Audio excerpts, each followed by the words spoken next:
अस्सलाम वालेकुम व्यूअर्स, मेरा नाम है अब्दुल गफ्फार और आप देख रहे हैं Abdul Gaffar Landa market YouTube official.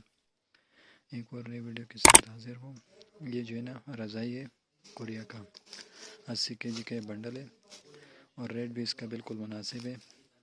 माल भी माशाल्लाह से साफ़ सुथरा माल है। माल चेक कर दीजिए। ये रज़ाई का बंडल है कोरिया का।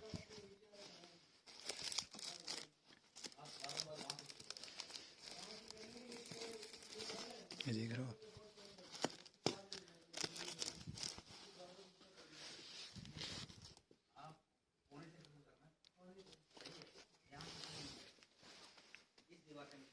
ये बंडल देख रहे हो।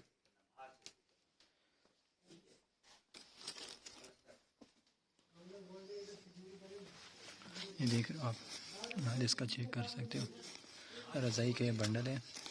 माल चेक करें, बिल्कुल साफ़ सुथरा माल है। देखिए रज़ाई का बंडल है, देख रहे हो आप।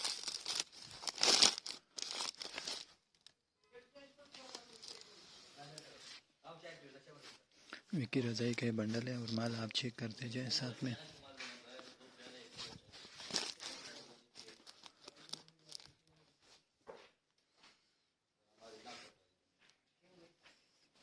ये बंडल पड़े हुए 80 केजी का बंडल है विकी रज़ाई का।